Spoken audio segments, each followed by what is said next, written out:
Alright, what is up, y'all? Here for another CaptchaCast. I got my dude Ghost with me here. Second time he has appeared on the pod. Grateful to have him here. Yeah, it's been a minute. I'm gonna do some catching up. Talk about some current shit. Ghost, you're living down in Florida now, right? Yes, sir. Panama City. Back for the week, that's what's up. How you liking it down there? It's good, man. The weather is nice. I live like 15 minutes from the beach, so Nice. A lot of good food, a lot of good people. Kind of like, is it like seafood? Yeah, they have a lot of seafood down there. A lot of fish, a lot of lobster, crab. Nice, that's what's up. I haven't had lobster in fucking forever. They got good food down there, man. I actually had a blackened fish sandwich for the first time the day before I drove back up here, and it was the best sandwich I've had in a long time. Blackened fish is good as shit. Yeah, man, it was delicious. And it swims faster than whitened fish. No, but actually, it doesn't swim at all. No. Fucking yeah, dude. I'm just sitting here drinking some Guinness. Got to celebrate the Steelers win in Ireland. Yes, sir. Fucking looked pretty good, dude. I was pretty worried about that game, overseas game, and then I fucking wake up. And I'm like, I better get to work early so I can watch the first quarter of the game and not have to try to fucking drive and watch it. And fucking, I wake up and I see like 7 notifications because I have Jalen Warren in like every fucking fantasy league. Jalen Warren has been downgraded to out. I'm like, what? Because like he wasn't even, from what I heard, in any danger of missing the playing time. I thought he just tweaked something in practice. He's gonna be all right. But so I was like, oh, we're fucked. Like we haven't been able to run the ball all year. Now our starting running back's out. The Vikings just raped Cincinnati. It was awesome to see, but I was like, yeah, it's Cincinnati. They're pretty damn bad without Joe Burrow. But yeah, they played well. Offense played well. Defense played well. Special teams played well. Didn't even have to be that close of a game, but we'll take it. And a lot of guys stepped up too. A lot of the game mode, for example. Kenny G had a great game. Herb had a great game. And it's just nice seeing the younger guys. Like Herbig's been one of those guys that a lot of people that are diehard fans of Steelers have had their eyes on him for a while. Because he's kind of got that motor that you can teach a technique and you can get somebody in the weight room and get them stronger, but you can't teach the motor. Well, and he had to, like, when he was in college, he had to look up to TJ Watt, like Wisconsin linebacker, white. I mean, but no, for real, they have like the same playing style, Wisconsin linebacker. Like it had to be like his goal is TJ Watt now to have them on each end. Yep. Highsmith's a dog when he comes back. But I was telling you earlier, Steelers fans out there, back me up on this. Mike Tomlin, let Omar know. Omar, if you're listening, here's what we need to do, right? Trade Alex Highsmith for a number 2 receiver. I love Calvin Austin, but he's hurt now.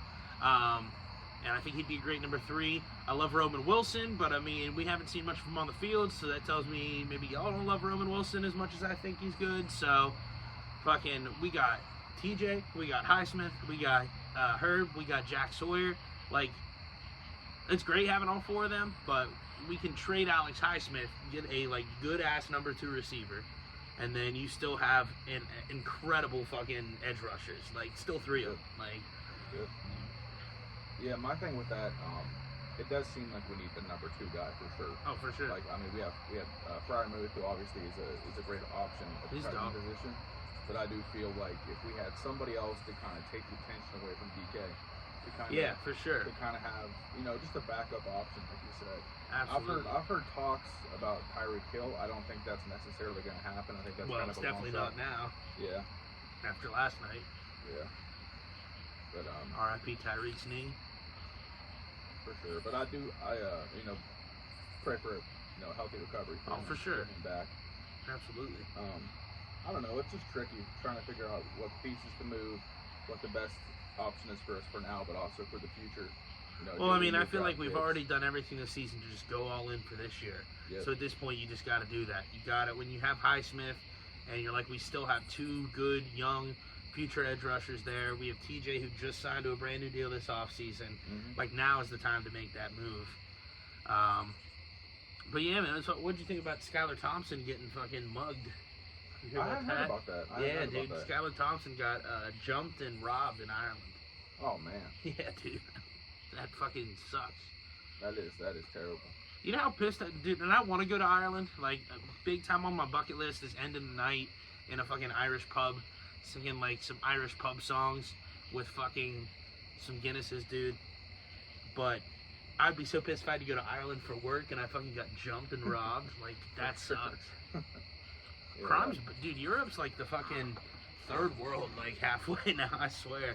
In fucking England, you got people getting arrested for making memes. Yeah. Like, I saw a video, there was a cancer patient, and the police were fucking not breaking in, but like the police were like coming in to interview this cancer patient about a meme they put on social media. And it's like, dude, don't you think she's got fucking better things to fucking worry about right now? Like, it's getting crazy, man. Thank God for the First Amendment, or else we'd be right there with them. Yeah, and I have been kind of thinking on this, like, what is the cost of the First Amendment? You know, because I do believe, like, you can't have a productive and, you know, valuable discourse if there isn't that honesty and that willingness to say things that might not register well or resonate well with certain group of people. But you know, it's like you can't make progress without freedom of speech. Absolutely, free speech is there to protect the speech that you hate hearing. That's what it's there for. Because if you start telling people they can't say that, well, then what happens when they or somebody else gets in power and tell you can't say what you want to say? And then once they take free speech away, they can take all your other rights away because you can't complain about it because you don't have free speech anymore. Yeah. So that's why, it's a slippery fucking slope, dude. And there really isn't such a thing as a thought crime. Not at all. Like a crime, like or hate speech. Hate speech isn't a real thing. Who decides what hate speech is? The government? Yeah, it's a matter of interpretation. Right. Like, so if I say I don't want to vote for a Republican or I don't want to vote for a Democrat, is that hate speech now? You know what I mean? If I say I don't support Israel, that's anti-Semitism now? I didn't say anything about the Jews. I said the country of Israel I don't support. And that's what they're trying to do. They're trying to pass that shit. It does seem like whenever there's somebody offended, there's kind of like this it's just hard to figure out what's going to be offensive to certain people, especially when it's a video on the internet, because these people don't know you, they don't know your life, your backstory, your thoughts, and your opinions. And something I learned in a sermon in church is that you know, there's this idea that all we ever really get from somebody we see in public is a snapshot of their life. You know, when we see these videos of somebody having a meltdown on an airplane, or you know, somebody getting upset or throwing a tantrum at a football game. You know, we're only getting a snapshot of these people. Oh, for sure, but it's still hilarious. It's still fucking hilarious. Yeah, it's funny. It's funny regardless. But when you get people in the comments saying, you know, go to their, you know, call their job, get them fired. Oh yeah, that shit's crazy. You know, it's hard to make a real. Crazy. And I think to honestly have an understanding of somebody's character, you have to spend time with them. Oh yeah, for sure. Time. But as far as free speech, you have the right to get offended. Like words cannot hurt you. They literally can't. Like the point where somebody starts being violent with you, okay, to every instant or every fullest extent of the law, that not fullest, like I'm not saying kill them, but like you prosecute that person. If somebody, and that's where the line is right there. Like when your words turn to violence, and I'll even say direct threats of violence, even though, I mean, how many times, and I'm sure it's not, but how many times somebody go, I'm going to kill you, and I'm sure, I don't know, there's some sort of like precedent to where not all those are like, look, I was being sarcastic, you know what I mean? But like when it's like, I know your address, it's this, I'm sending people to kill you, something like that, okay, fine. But like, as far as just like shit that could be considered offensive, like, don't listen to it then. Don't read it, or read it and go past it and shake your head, and you have the right to not like it, that's absolutely fine, but you don't have the right to tell people not to say it, like, because they might find some shit that person says just as offensive, and like, maybe you don't, but like that's the whole point, and you definitely can't let the government start deciding that. Yeah, and you don't always know the intention behind what somebody says, because what might seem to you to be kind of a mean-spirited thing to say might have just been a joke, you know, or an honest observation that was meant to kind of correct behavior. Yeah. You know, you can't always. Well, that's why there was a comedian in Ireland that got arrested for jokes on social media, and that's what I was saying about like. Dude, I heard London's really, really bad now with all these stabbings and everything there. And fucking Dublin's getting worse. And the thing with Ireland that's crazy is the immigration. Like, mass, unchecked immigration is the biggest problem in the world right now. And it's crazy because in Ireland, they're having, like, a bunch of Muslims come in, apparently. Which, no hate against anybody, whatever. But the thing is I think it's, I don't remember the exact year, but it's something like within 20 years, there's so many of them coming in that they're on pace to make Irish people the minority in that country within 20 years. That's where you have to, it's like, what is a country? Because like when I go to Ireland, I want it to feel like Ireland. the culture. Right. You want Yeah. to Exactly. An Irish culture.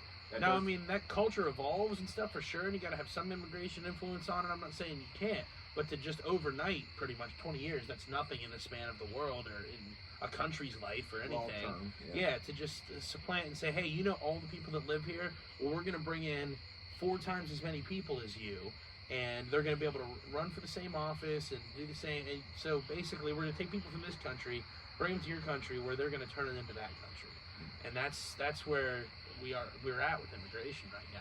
Yeah, and it raises an interesting question about how important culture is to a country's identity. Absolutely. And how does it affect, you know, the people that have lived there for so long, you know, and I think what's kind of the unique thing about America as opposed to Ireland, for example, is that immigration has long been a huge part of American culture. Right, absolutely. I mean, we are considered, you know, a lot of people say the melting pot of for cultures. sure. For sure, I agree, but I still do think that there's an American culture, though. And I think that culture, free speech is a huge part of that, freedom to worship, just freedom and liberty in general, which liberty doesn't really fucking exist anymore between them spying on us all the time with everything. Going back to Europe again, now they're saying that when you visit Europe as a tourist, they're going to take like a photograph of your face and fingerprint scan you and everything.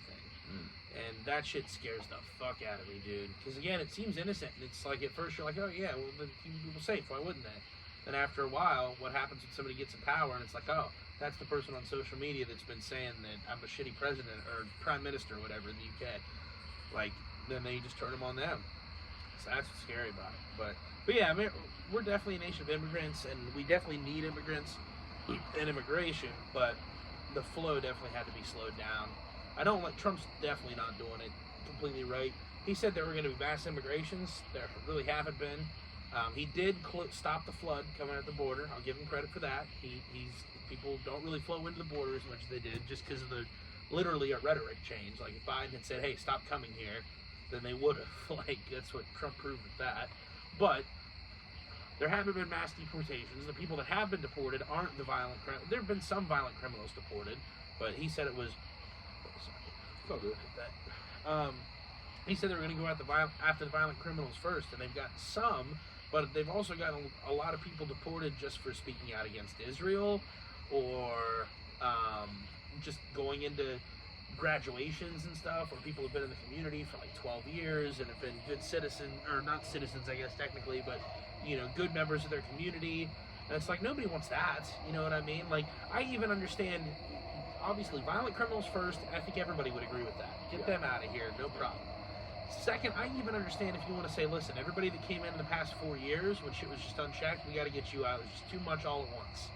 Okay, I can understand that completely, because it was a lie, and it's going to overwhelm the system a little bit. But to take people that have been in the community for like 12 years and shit, when they're set up there and everything, and there's so many more people ahead of them that you can get out first, it just makes no goddamn sense to me. And it's like, Dave Smith actually had a really good point about this, where he's like, if I was a Democrat or even, you know, Republican, whatever, somebody who's really pro like illegal immigration, I couldn't think of a better way to sabotage it than handle it how Trump's been doing it. Because all these stories about that Elmar dude who, I don't know, sounds like a piece of shit, but either way, people are like, he hasn't gotten due process, he should still get due process. And Kilmar, whatever the fuck his name is. A lot of people call him like that Maryland dad. I don't even know. The dude that they deported, and then they denied him, and then they brought him back, and then they sent him somewhere else, and then all that shit. And fucking, the whole public's gonna turn against it then, and you're gonna have mass immigration by the next person. I hope not, and I don't think we're there yet, but it's stupid. Incredibly stupid. Yeah, and I think the Democratic Party, or you say the left or the Liberal Party, is in an interesting position where they have a terrible position. I think they have to rebrand their marketing or their messaging a lot. I think a big issue nowadays is kind of the way that, and both sides do it, but character assassination. Yeah, I agree. I think I learned in a logic class that I took in college, because I was, you know, philosophy major, so we had to learn kind of how to construct an argument. And one of the things they taught us was that an ad hominem argument, which is basically one that's targeted at somebody's character rather than their argument, the point that they're making, that it actually isn't as useful as some would like to think. That it actually in some ways is counterproductive. Absolutely counterproductive. Look at what it did to Hillary Clinton when she called people a basket of deplorables. Her approval went way down. Look at why people loved people like Charlie Kirk, because he didn't do that. He would disagree with somebody as much as possible, and he would never say a negative personal word toward them. And he would make occasional jokes and be a little cheeky sometimes, but he never said like a hateful word or anything like that towards a person, or a character assassinated him. Then they started with all this, like, everybody who doesn't agree with me is a Nazi, and the left really overplayed their hand with that. Right now, the Democratic Party is mainly in shambles politically, just because. I'm good on that. Well, first of all, they hated Trump so much, and I even remember this. I was seeing CNN. I wasn't like watching it, but I was like walking past the TV and CNN was on. This is back 2021 or 2022 maybe, and they're talking about Donald Trump and how they're going to put charges against Donald Trump. And I'm like, if they hated Trump so much, why the fuck even mention his name? Why mention his name? You're giving him so much more power by doing this. He's out of there. Stop blaming him. Your guy's in there now. Do what your guy. And the right does it too with Biden, but they don't say we're going to put him in jail. I mean, they just talk shit about it. But like, and they overplayed their hand with that. And then they hated Trump so much. So Trump got support because people almost felt bad for him. It was like, dude, you might not have been the best, but they're trying to put you in prison for like no reason, dude. Who doesn't have some documents and shit? Like, there was nothing really. You know how many much worse crimes, I don't know if that's the correct way to phrase that, I felt like I had a stroke, our presidents have committed than that, and none of them are. George W. Bush isn't in jail for lying us into Iraq. Barack Obama's not in jail for like drone bombing everybody in the Middle East and fucking like Libya and shit. So like, to do that to Trump, got everybody on his side, and then they hated Trump so much they took the 20 side of every 80-20 issue, where it was like, all the stuff, dude. It just, when it started with like Obama, and then even kind of during Trump, and then maybe the first year or so of Biden, I think I myself was like in favor of most of the woke shit, right? Because it wasn't that bad. It was like, oh, transgender people are getting oppressed. Well, hey, the way they live might be weird to me, but they're people. They shouldn't be getting oppressed like that. Yeah, I want to help them. And oh yeah, black people have been treated badly in this country. I want to help them too. And like, you know, all the stuff like that. I'm like, oh yeah, immigrants are just people too. We shouldn't be putting them in cages. And it turned out Obama built those cages. But at first it's like, okay, we can all buy in. And then he just took it further and further and further with everything. And it got to the point where it's not like transgender people should be treated equally. Now it's trans women are women. It's like, well, I don't know about that. Then it went from that to 7-year-olds need to be able to transition. We should be teaching them in school about it. And it's like, okay. And drag queens should be reading to kids in school. And shit. And it's like, okay, now we've gone too far with this. We're done. And same thing with immigration. It went from, no, they're all people too. They shouldn't be in cages too. Let's just let everybody in and not even check their fucking documents. It's like, no, that's too far. We can't do that. First, black people have been treated badly. We should help them all in. And then it went to defund the police, which had the worst name in history. What they were really trying to do was actually, I think, a good idea with the people that were actually trying to do it, which would basically be to departmentalize them. So you have a traffic unit, and then you have a domestic violence unit, and you have people trained different ways to handle different calls. Yeah. I don't think that's a bad idea, but the title of defund the police, and some people did take it literally and just defunded the fuck out of police departments, which isn't really helpful, because they're going to treat people worse and shit now, because you can't pay anybody and all this stuff. And then that went to, we're going to hire, we want 50% of American Airlines pilots to be black, going up from a number of like 5%. So it's like, listen, hey, I have no problem 50% of them being black, but you have to cut the qualifications to do. There's no way to like, if maybe they just don't want to do it or something. I'm not saying they can't, but like, you can't just choose for skin color or for you're a woman or you're gay or whatever. You can't choose for that over merit, over talent. Yeah. And I don't remember what the fuck my point was there. But do you think it's kind of like an overcorrection in a way? Oh yeah. Well, that's reason one why the Democratic Party is in shambles. The other two is they have nobody. All of their like stars and top Democrats are either like in their 80s or 90s or communists. There's no in between right now. So you have your Chuck Schumers, your Pelosi's, your Elizabeth Warrens, your Bernies. Those are the 80 or 90s people, and most of them are pretty out of touch with social media and podcasts and stuff like that. And that, which is the way you go on CNN or something else, you're gonna get a couple 100,000 views. Maybe you go on Megyn Kelly show or Tucker Carlson, you're going to get millions and millions of views. So that's just how the landscape's changing. And so there's that, and then the other ones you got, like AOC and Ilhan Omar, that every time they fucking speak, they sound batshit crazy because they're just taking the most radical far left stance they can on everything. And and then you got your Gavin Newsoms, who are your shapeshifters, and will just change his opinion anytime it's convenient. So the Democratic Party doesn't have a star right now. They're like the Republicans. They have. I think Trump 2.0 has been very disappointing, to tell you the truth. But they do have some stars. J.D. Vance is a star. Vivek is a star. RFK, if he's on the right or left, I don't know what he considers himself now, but he's a star in politics. Like, they have people that can captivate an audience, and the left, even though I disagree with the left on everything, just objectively, they don't have anybody that can do that right now. Yeah, I think what we'll see in the next couple of years, as we get closer to the election, there's going to be somebody who kind of makes a name for themselves. I'm hoping that kind of this trend we have right now on the left is to... But who would it be? Well, that's the thing. What I was going to use as an example was kind of Barack Obama when he was at the DNC convention. And he made a speech there that kind of catapulted him towards like the... Yeah, but Barack Obama was like a senator before that. Like, he was pretty unknown, but even... Granted, I don't know every Republican or Democratic senator and representative, but I can't think of any of them right now that have anything like that, the ones that I do know of. And the other thing, too, is their voting record on stuff is good. The shit that the vast majority of people are against right now, I bet they all voted for it, and a lot of Republicans voted for it, too. So I don't know. Maybe they do find it. But, Barack was... I think Barack was just as bad a president as George W. Bush and Biden and Trump 1.0, and they've all gotten us into really stupid wars in the Middle East. They've all made the economy weaker. They've all spent more money than the last one. So, but he was captivating. He had that it factor. That's what I just don't... Bill Maher would be that guy. I don't know that he would run for president, but he can win a general election. Michelle Obama could still probably win a general election, although I think it's getting less likely, but I don't think she wants to run. Yeah, I can't think of anybody else. I think they're at an interesting kind of crossroads where they have to make a decision between, like, I don't know, I just think it would go a long way for them if they stopped kind of attacking the character of people. Absolutely. And began attacking the issues. Because you can make a very good argument for the value of compassion and empathy, which is something that I think the left is very, very focused on, or very, that tends to be kind of their message, is that we need more empathy for the minorities. There are definitely reasonable Democrats, reasonable RFKs. Tulsi Gabbard was one of them for the most part.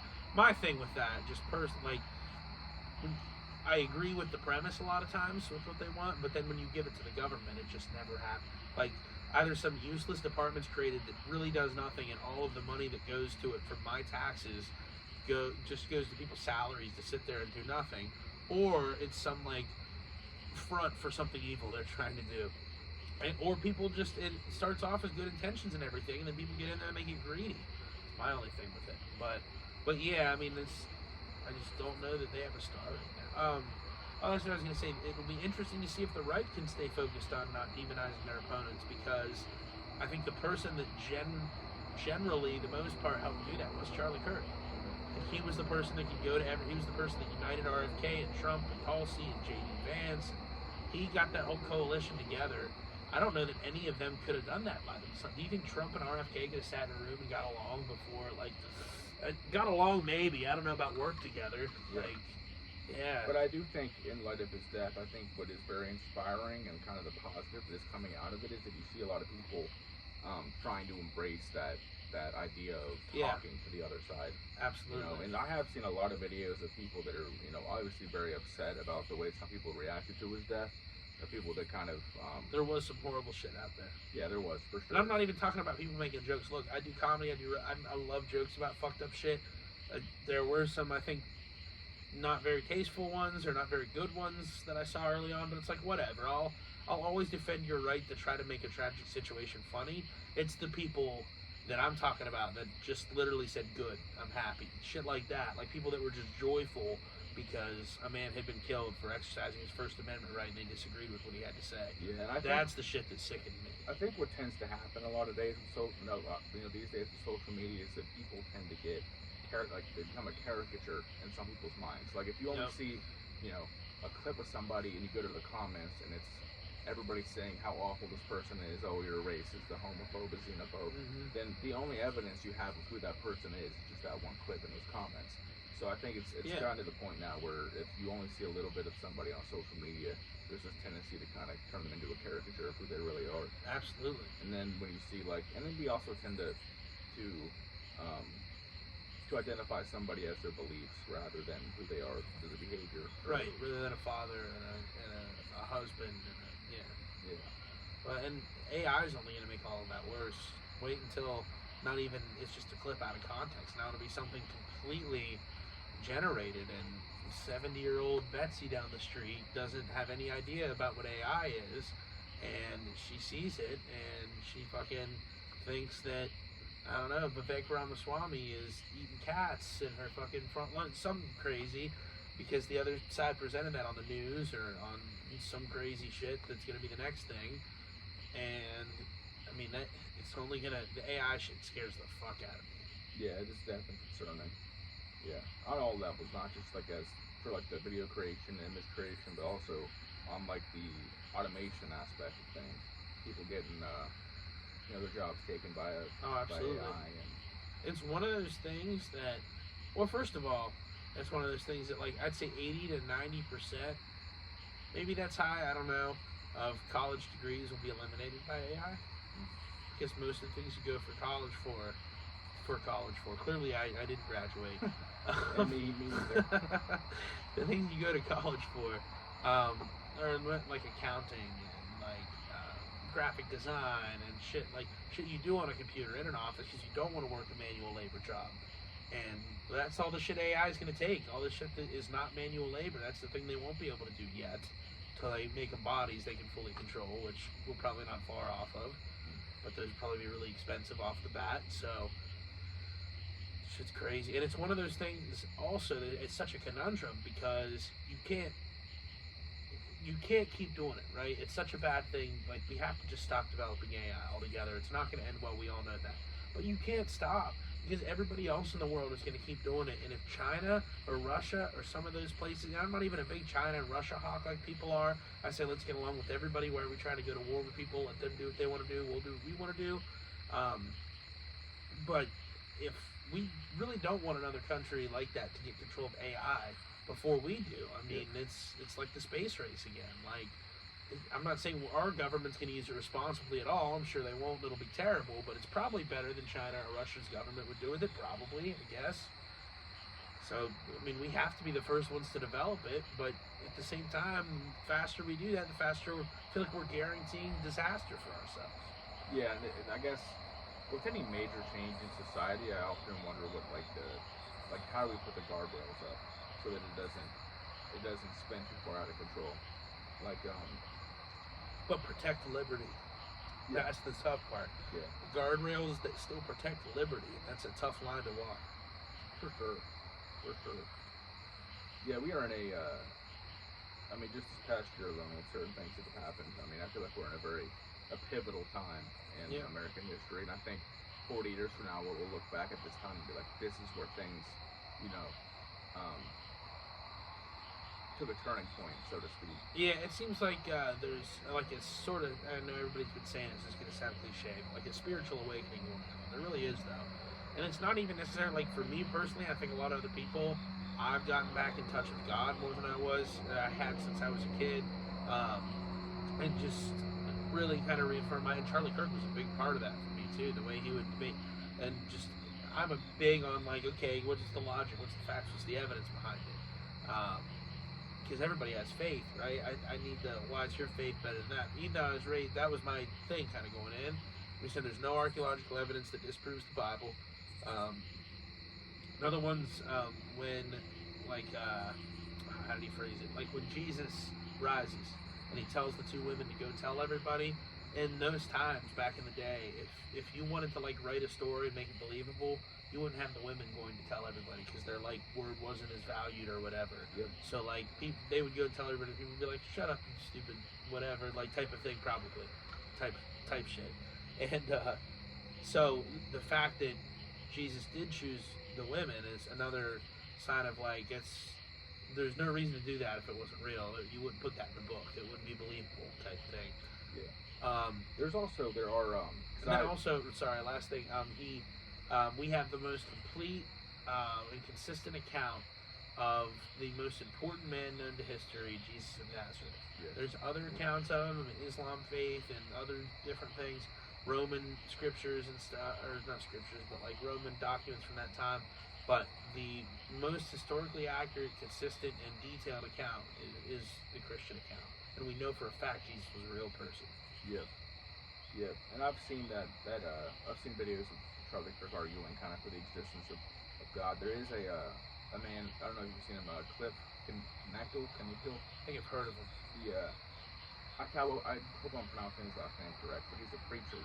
And he'll go to college campuses and he'll kind of debate with students about Christianity and kind of their arguments against Christianity, against some of the commandments, against certain questions and problems they have with Christianity and the existence of Jesus Christ. And those videos for me, because I moved to Florida, which was say the 30th, about a year and a half since I moved down there. And anyway, I started going back to church, which was pretty integral in my journey from, kind of integrating into a new place and finding faith and finding something to kind of ground myself in. And I've been going to church, pretty much every week for the past year and a half, and it's been huge for me as far as being able to cope with certain things, being able to deal with certain problems in my life. I know now that if I'm stressed, I just try to let go of control. Absolutely. And I try to let my mom always said just give it to God. That was always her thing.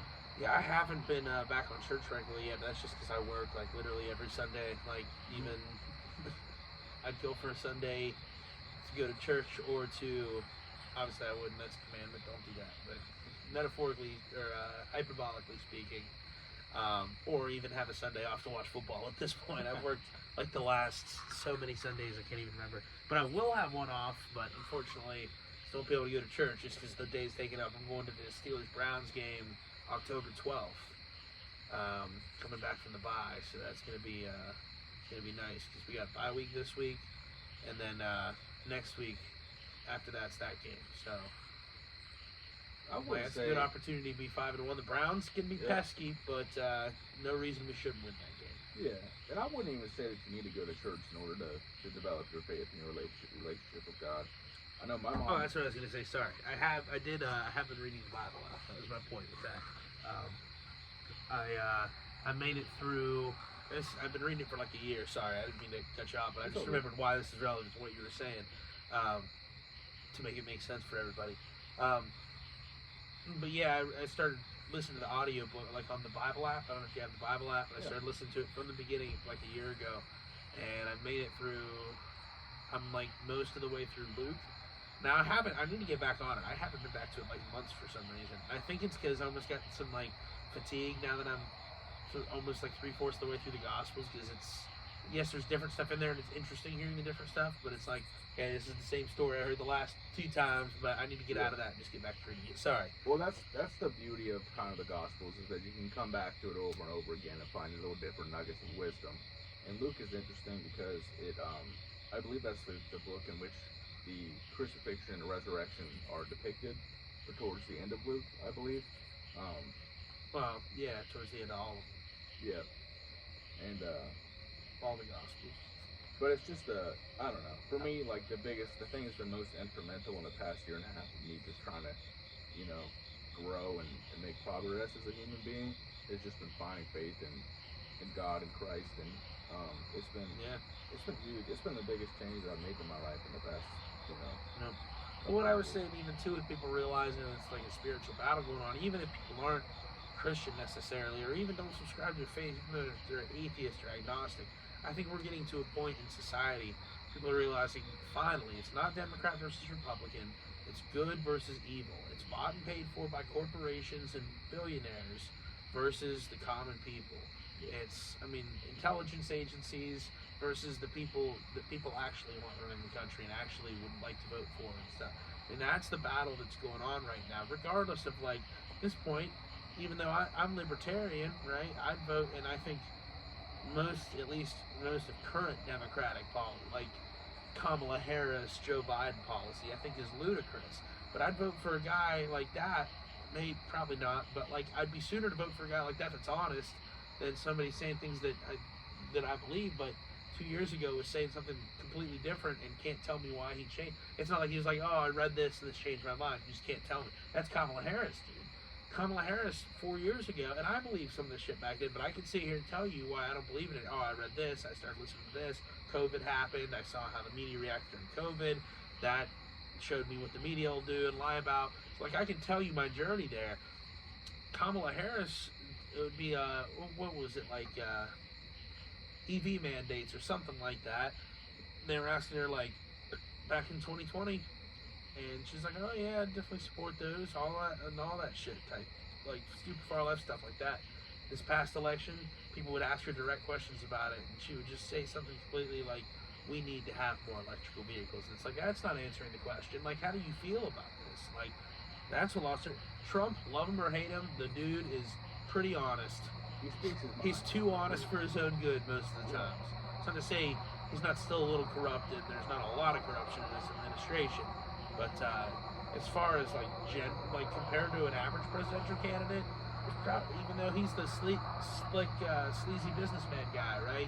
There's probably less corruption there than most of the politicians. That's what people liked about Trump. Yeah, I think he's because he tends to speak his mind and he doesn't hold back what he means and what he's saying. I think a lot of times people end up respecting him for his honesty rather than being offended by what he says. Now there are things sometimes where I wonder, whether or not he used enough tact, or whether or not he really, it's just sometimes he says things where you're like, okay, I couldn't see myself saying that or something. Oh, absolutely. But in some way though, it's his instincts are the greatest. My thing with Trump, I wish he would read anything and just get to know anything about anything. He doesn't know anything. And that's his thing. Like, he's got the greatest political instincts in history. The greatest, giving guys, his marketing mind with politics is the best. Like, giving guys nicknames, Sleepy Joe. And it's like, Dave Smith had a bit in his special about this, where he was like, I would hate him when he would do it. I'd be like, come on, dude, what are you, 5? And then the next time I saw Joe Biden, sure enough, the first thing my brain could think of, like, that dude looks motherfucking sleepy. Like, that's literally how it goes with Trump. He's brilliant at that. He's brilliant at finding an 80-20 issue and taking the 80% of it, even if, like, his side doesn't necessarily agree with it. Oh, okay, 80% of Americans thereabouts probably think the Iraq War was bad. I'm going to say the Iraq War was bad. Why wouldn't I? Even if he doesn't, I do think, say what you will about Trump, he seems to really not like war. Yeah. And we'll see. He didn't end them as quick as he said he was going to. I really don't know. Like, Ukraine, I just think he doesn't want to lose face, but, like, there's really nothing to be done in Ukraine besides give Russia what they want. Like, Ukraine can't win. Russia's not going to stop if they don't get, like, it sucks, but we should have never gotten them into this. I don't know what we could do better, but it's better than just letting them keep getting killed and letting their whole country be destroyed. And with the Israel-Palestine, that should have been as simple as telling Netanyahu no. But I don't know, maybe Netanyahu has a certain list that something about Trump is on. I don't know whether he diddled kids or if he embezzled money through Epstein or if one of his donors did, but he certainly seems to not want to touch that topic at all. And he just conveniently lets Netanyahu do whatever he wants, even when it makes Trump look bad. When he was negotiating with Iran, and Netanyahu comes in the next day and just bombs him. And Iran's like, what the fuck? We were just negotiating. And Trump's like, oh, that was a fake negotiation. It's like, was it? Or did Netanyahu just do that? Now you have to cover his ass. Like, fuck that. Don't control our politicians like that. Yeah, I mean, at the end of the day, politics does seem to be a game. That there is, there's rules and then there's a way to play it. And I feel like Trump, at this point, is like, well, Trump broke all the rules, but the people started hating the rules because it was a person coming and talking nice to me being all friendly, hunky-dory, or professional or whatever, but then they're fucking me legislatively every time. They're getting us in wars we don't need to be in, that nobody supports. They're ruining our economy, and like they've done nothing right for like decades. And so it's people are at the point where it's like, I don't want you to talk nice to me. I want you to fix shit. If you're not talking nice to me, there's a better chance you're being honest about at least wanting to fix shit, whether or not you do it the right way or not. And that's where Trump fucks up. He doesn't do anything the right way. He listens to everybody, and that's a good thing sometimes. Like people talk about, oh, he'll ask the cleaning lady what she thinks about, which is a good quality. That's cool, and a president should do that. But that doesn't. He has a way of like meeting with somebody, like you know the person's name that has a certain view, and then he goes on the news the next day and just says whatever that person's view. It's like the last person he talked to is just his view. Like he's never read a book about anything, like and learned the history about anything. So I think Trump has good intentions for the most part, but he gets these people around him, and a lot of these people are bought and paid for or don't have good intentions, and knows that Trump is gullible and will just tell Trump whatever he wants to or whatever they need to tell him for Trump to do. Oh, Mr. President, Iran is going to get nuclear weapons. You got to go bomb them. The people really want you to bomb them. All right, we'll go bomb them. And then they fucking go bomb them. They go, oh, great job, Mr. President. People love it. Look how much Fox News loves it. And again, Trump, he's better. He's been on podcasts and stuff, but that's mostly his team. He's still an old guy. He still watches Fox News. And, like, that's the best information he's getting. So, Fox News, of course, they're going to love it. So, Trump thinks everybody loves it. When in reality, a lot of times, most of his own party doesn't like how he's doing shit. So, that's where he fucks up, because he doesn't have any principles and, like, has read anything. He's just like, I want to fix this shit. Let's do it. Tell me how to do it. And no matter who tells him, he'll just be like, okay, let's do it. I think a big part of it is his, like, lifestyle for so long has been, you know, he walks into a room, and then he's the most important person in that room, in every single room. Mm-hmm. So, like, or at the very least, the most influential. And I think with that kind of lifestyle, you learn that, like, you learn the power of words and of reputation and of, you know, the power of, what's the word? You know, when, You talking about, like, with the nicknames? that, for example, But yeah, it's learned, but it's also instinct. I mean, see, that's what Trump always was. He wasn't the best businessman. Didn't always make the best product ever. What was he? He was the best marketer. He would show up on WWE, and he'd show up everywhere, and he'd be entertaining, and he'd be these clips, you're fired, and he would do commercials and movies, and he was the master marketer. He's one of the best advertisers that has ever lived, and I mean, that's really, when you think about it, that's the greatest political candidate that you can have. The greatest political, that's all politics is, really, at the end of the day. Elections is just advertising. And whoever can pull the most money in to run the most commercials or do the most hits on whatever news station, although they're not supposed to be taking any money, but who knows how many different organizations they funnel that through to get back there. And so, I mean, that's what it is. So that's why, and that's what pisses me off about the left sometimes, is they don't give Trump that credit. It's like, you don't have to like Trump at all or agree with him, but to act like he's just dumb or just not talented anyway, or there's a reason the man is there. Like, he's one of the most impressive candidates ever. And his ability to kind of market himself and to sell something, like it's just his businessman instincts that I guess are also, it's like what he learned from business was very transferable to politics. Yeah. To a certain extent, but sometimes it leads him astray too. Like with the Ukraine stuff, when he wants to do it's like, oh, we can get a mineral deal now. It's like, no, just get it the fuck out. Because all the mineral deal is, if we got people there working, it's the same thing to Russia. It's the same thing as having Ukraine in the UN. You have UN, they don't want that. They want us out. Let's get out. Why aren't we there? Yeah. So there's sometimes Trump's like, oh, shiny object, we can get money here. That money doesn't go back to the people. It goes to the defense manufacturers and all these other companies. Yeah, and I don't know, politics to me for a long time it just seemed like a game, and if you know how to play the game, then you can rise to the highest level of it. Yep. That's exactly what it is. You touched on something interesting earlier about how you felt like this country's going through kind of a spiritual awakening. I think the world, but yeah, especially the U.S. I feel that one of the words I've seen a lot recently has been the word revival, a Christian revival. Absolutely. That people are really starting to open up their minds, their hearts to the idea of Jesus Christ and of the gospel, and learning those types of things, learning about what it means to develop a relationship with God and with Jesus. And I'm still doing it. I'm still trying to learn every day. Or like I said too, not even to include, I think there's a lot of people who aren't even necessarily as far along as we are with that. And I'm even, to a certain extent, like, do I believe Jesus was some dude with a beard necessarily? Is it possible he wasn't an alien or something? You know what I mean? I think, what's the difference with some of that stuff? You know what I mean? I think we don't understand necessarily what God is. And so I think to assume that we do is just as crazy. But I think the most accurate account that we have is the Bible of what's going on here. That's kind of my opinion on it. But I think even people who aren't even that far, like I said, atheists or agnostic people realize there's the good versus evil going on. And that's so key. And the fact that mainstream media is pretty much dead. It's not mainstream anymore. Like legacy media is what you call it, or corporate media. And now the podcasts are getting all the views and everything. I mean, there's really a chance to turn it around. And I think, especially after the Charlie Kirk assassination, we're at a point now where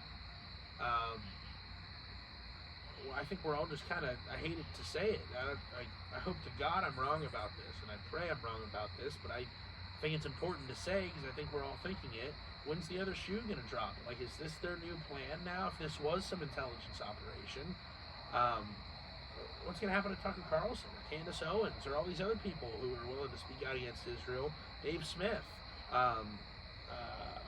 what's the guys? Daryl Cooper, dude. Ian Carroll, Scott Horton. Shouts out all those guys. They're all great, but they all speak out against Israel. And what's going to happen, if that is who did the Charlie Kirk thing, then I think we're all just hoping that doesn't happen, but kind of waiting, because that would be their last plan. Because the establishment in general is dying. The people aren't on the side of it. They've lost their propaganda apparatus. They really don't have a method for control besides the biometric stuff they're trying to do with Palantir and all that. Don't like that one bit that they're doing in Europe. And getting rid of free speech. And the only way they're going to do that is with violence, because that involves putting people in jail for saying things. And that would be people like Tucker Carlson, Charlie Kirk, who they skipped jail with him, and jail or worse. So are they willing to risk that? Is that their play? And if it is, God help us all, because that's when civil wars happen, and there's no better excuse for it than that. Yeah, and if not violence, then fear. Then fear that speaking out, the consequences will be so dire that to speak out would be self-sabotage or career suicide, those types of things. Right, but I think now we're almost down the rabbit hole with that, where there's so many people that, I mean, Candace Owens gets so many views by the next day. Every video she uploads is in the millions of views by the next day. Tucker Carlson, Joe Rogan gets so many views. You're not going to take those guys down without a fight. And I think what's common with all those people, what I think is common with all those people is they are unapologetically honest. They're truth tellers, whether or not they're right. It's not to say they're right about everything, but they're truth tellers as far as the truth, as far as they know it, they will tell you. Yeah, and they will give you their honest opinion. It's not going to be just filtered, sugar-coated, bought and paid for. Yeah, it's going to be, this is what I think happened, this is what I believe, and this is what I'm going to say. Absolutely. And that's really where their appeal is. People love honesty. They love, because I mean, if you I don't know, it's never good to to lie to the point that it ruins your ability to have a conversation. It's never good to lie at all. Yeah, true. I mean, some people would argue that, like, if you're lying to protect somebody, then that's, okay. But I think most of the time, most of the lying people do is pretty minor stuff, and it's normally stuff about their own behavior. Well, I'm saying when you're in public office and you're controlling the laws of the country and that I live in, then I don't think it's ever acceptable to lie about anything. Unless it's like, I mean, it would have to be a crazy scenario where we're at war against some country for the right reason, which is already a crazy scenario, and we're launching some attack on them, and we're going in this new formation that's a surprise attack, and we're not telling anybody, and the next day some news interviewer asks, like, hey, are you guys trying any new formations? And you go, no. I think that's an acceptable lie. But like pretty much anything short of something like that, You know what I mean? Yeah, Like, or the consequences for telling the truth are actually worse than the consequences for it. sometimes even that, because I think that's where we're at with Epstein right now. Because I think there's enough millionaires on the Epstein list that our entire economy would collapse. That seems to be right, from the names that are on there and the amount of money that they have. Where does that money go? I mean, our economy would collapse if those businesses collapsed. And I guess one thing I've heard about that with the Epstein list is that it's actually like they were in the business of blackmailing people. Oh, absolutely. Of like, it was definitely a Mossad/CIA operation, some sort of intelligence operation. yeah, it's a whole situation that I personally haven't been able to wrap my head around. And my hope long term for this country is that we get to a point where we can have a conversation. And I think that's happening a lot in a lot of different spaces, but I think there still tends to be mudslinging. Yeah, but I think that's part of the spiritual war. I think the vast majority of people are cool with having conversations with each other, and I really think it's, for the most part, besides just a few handful of people that aren't big enough in number to make any noise, or they're the crazies that are shooting people. But besides that, it's the people in power themselves, just trying to actively divide people. And I think most people nowadays can see through their bullshit. And that's why every poll that comes out against how many people support Israel, it's like 60% disapprove of them or something like that. It might even be said only 25% support, type shit. And when the poll comes out about like COVID vaccines or just all this shit, once people figure out that they're lying, like it shows it, because the people see through the bullshit. They don't have the propaganda anymore, because as soon as they put something out on CNN or MSNBC or Fox News or whatever, any of the old media like that, people, if there's something people can fact check that's wrong with it, they'll be on YouTube the very next day making a video. This is why this is incorrect. A, B, and C. I have this to prove A. I have this to prove B, and that gets 10 times as many views as the initial clip got. Yeah. Them dissecting it. So I think one thing I've noticed with kind of social media recently is like there's a new kind of content creator out there, which is like people that they investigate. They're like independent investigators that have a social media. and those used to be called journalists. Yeah. There's not enough journalists nowadays. I can hardly. Glenn Greenwald is one. He is a great journalist. He truly does investigate. He's the guy that broke the. Oh my God, I'm drawing a blank. The guy's name that WikiLeaks. Julian Assange. Julian Assange. Thank you. Jeez. He's the guy that broke that, I believe. If it wasn't him, it was Edward Snowden. It might have been Snowden. It was one of those two. I was getting confused. And there's some good Candaces like that. Tucker's like that. I mean, Tucker's still going over to interview Putin and stuff. And people are mad at him for that. And it's like, I want to know what the leader of the country, if we're even at war, proxy war with them, I want to hear what they're saying. Yeah. There's just more information. The more information, the better with that. And Tucker asks the hard questions. Yeah, sure. He's absolutely. one of the few journalists I've seen that like. And I mean, there's still journalists that do it, but he asks questions that are like uncomfortable. Oh, he destroyed Ted Cruz. That was amazing. Did you ever watch that one?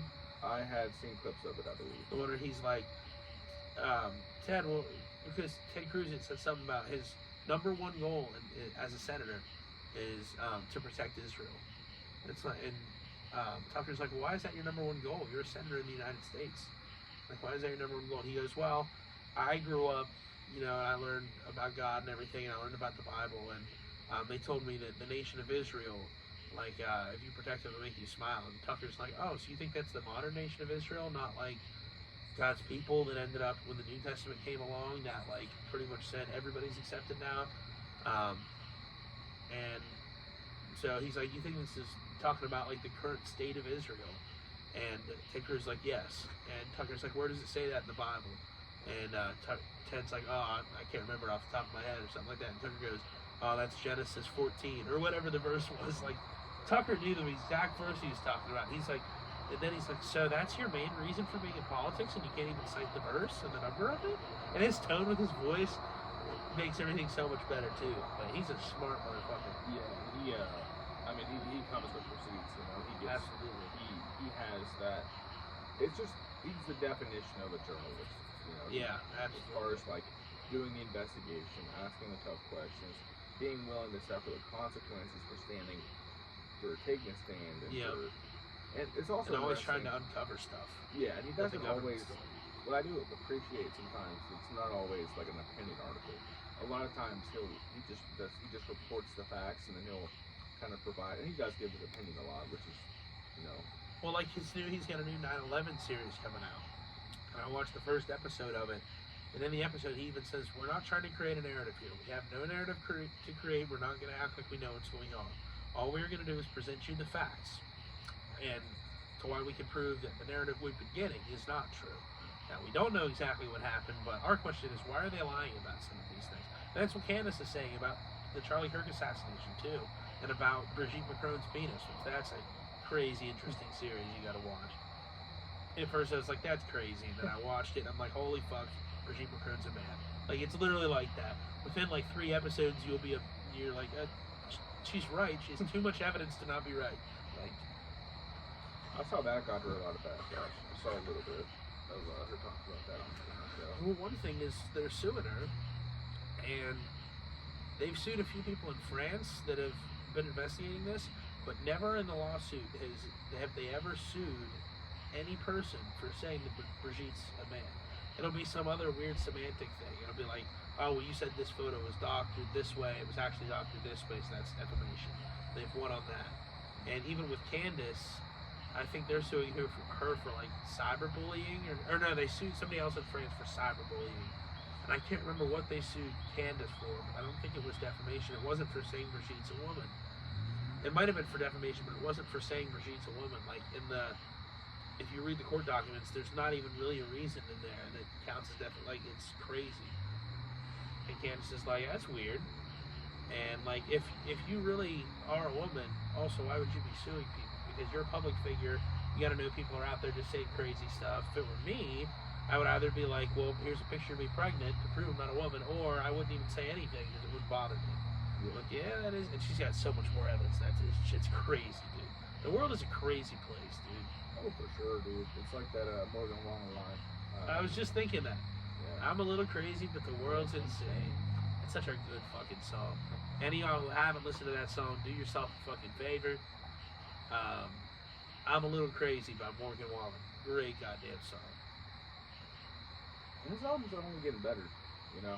It's cool. It's kind of wild to see that, like, how he's got, like, out of the top 20 songs. He's one of the only people that can make like a 25-song album and every song's a banger. There's not a single bad song. Like 10 of those songs fill up like the top 20. Oh yeah, absolutely. Yep.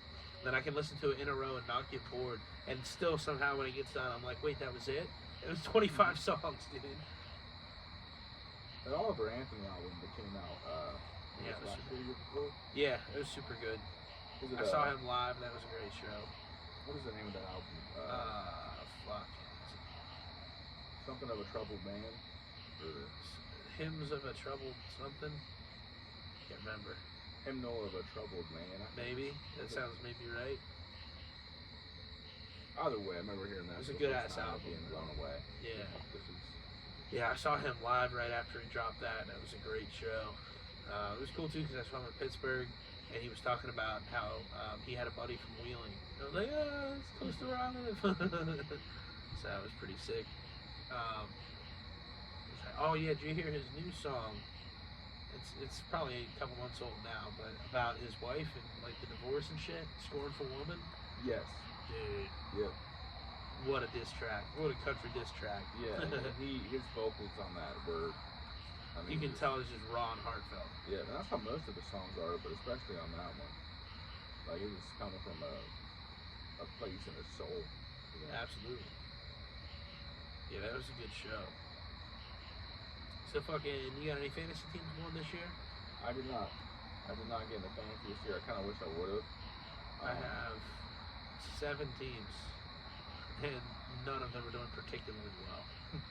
Some of them are doing too bad.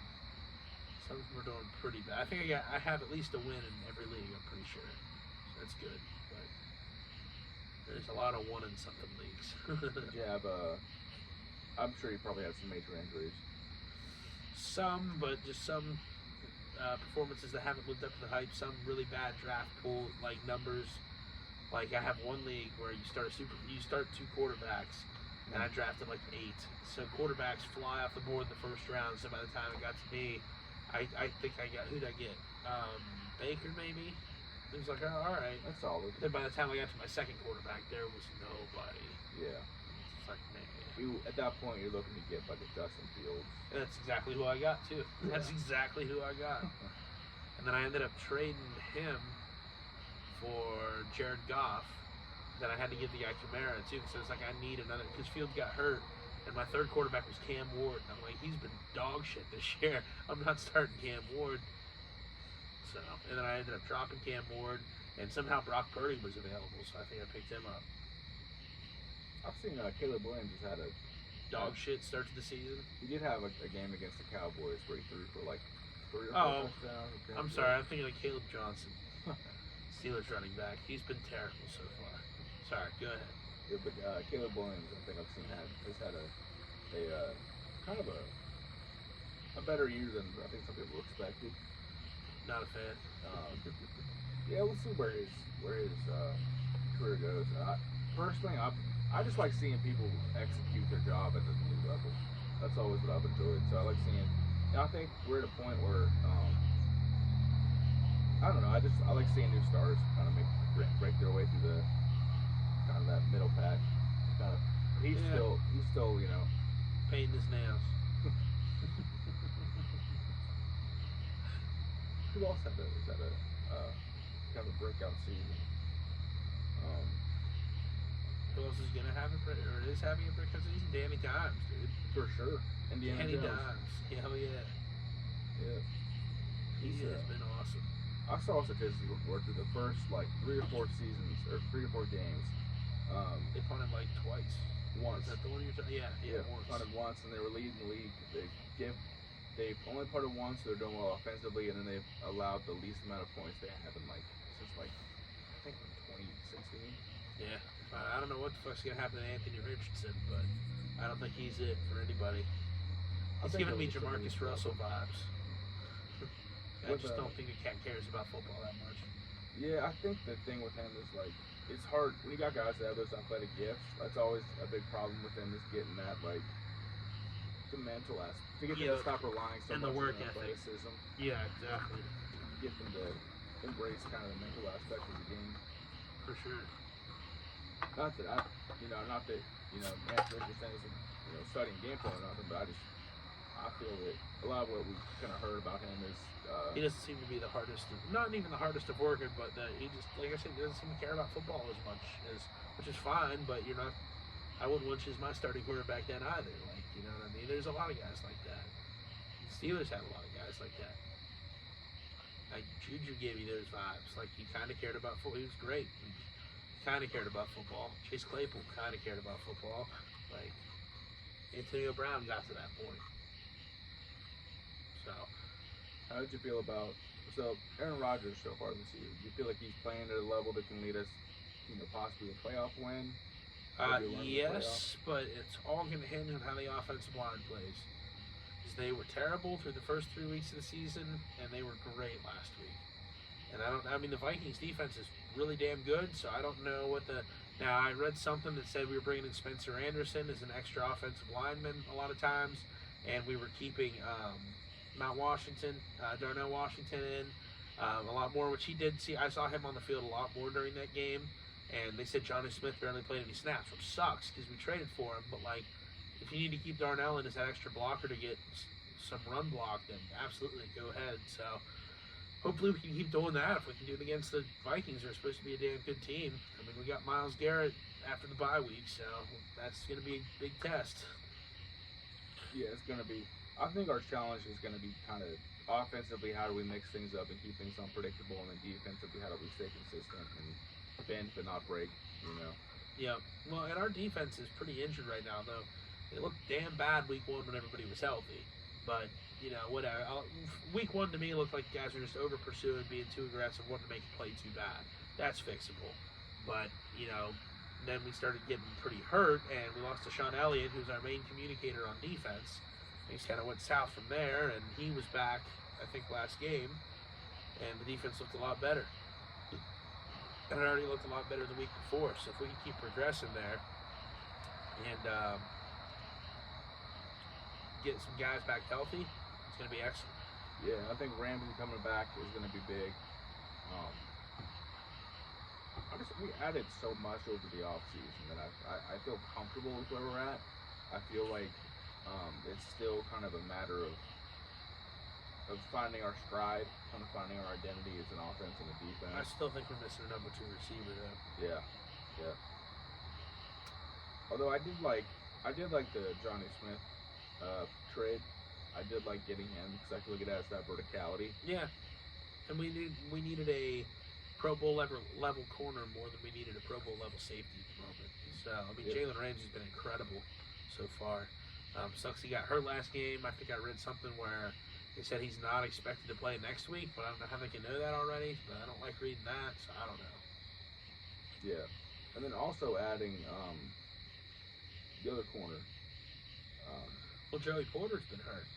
Yeah. I mean, hopefully he can get back against the Browns. That would be huge. Yeah. And Darius Slay's played well, but he got a little banged up in one of the games. But I did think adding Darius Slay was a good move as well. Yeah. Going from just Joey Porter Jr. as our number 1 corner, who I couldn't solid. even tell you who our number 2 corner was last year. I can't even tell you. Yeah. And then having him at now like kind of second or third spot. Yeah. You know, I think that adds a lot of depth to our secondary. Oh, I do remember. It was that cat from the Chiefs. He was okay. Not Steven Nelson. That was forever ago. What was that cat's name? I can't think of his name either, but I know who you're talking about. Yeah, I can't think of his name, but we had that cat last year, and he was alright, but... Well, shit, where are we at here? Time was... 106. We're calling it cast. That's cool with me. Yeah. Alright. Appreciate you guys for tuning in. Good seeing y'all. And we'll get another one at some point, I'm sure. I'm working on getting a laptop so I can actually mic up myself and the guests all properly, all in due time. Appreciate y'all again. Peace and love.